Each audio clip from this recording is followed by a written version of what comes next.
Week 31, Sunday.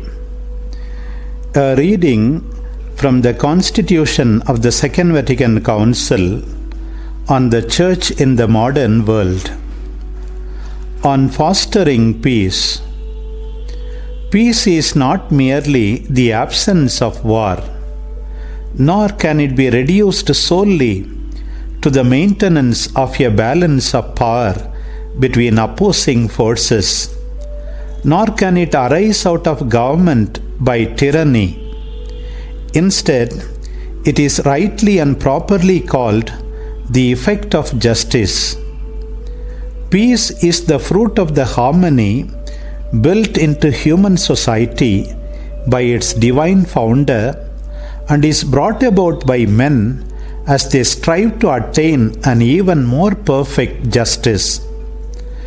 The common good of men is in its basic sense determined by the eternal law, but the concrete demands of this common good are constantly changing as time goes on. Hence, peace is not something that can ever be attained once and for all, but something that must be constantly built up.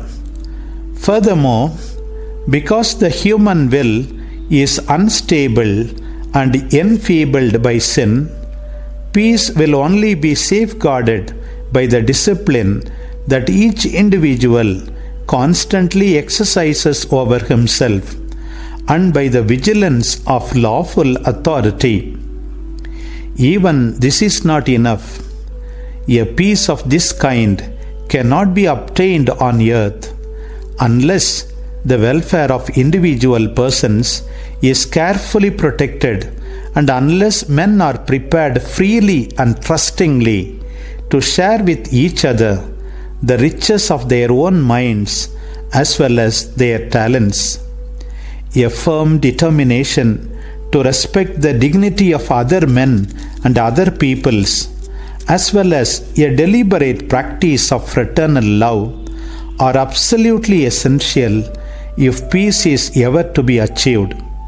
Hence, peace is also the fruit of love, because love goes beyond what justice can provide.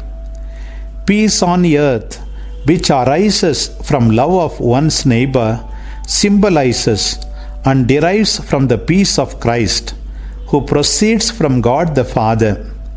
By his cross, the incarnate Son, the Prince of Peace, reconciled all men with God.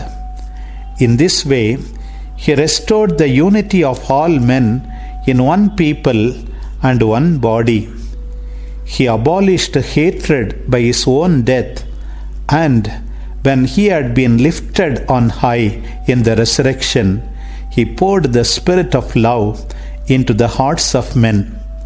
This is the reason why all Christians are urgently summoned to practice the truth in love and to join with all true peacemakers in appealing for peace and in working to achieve it.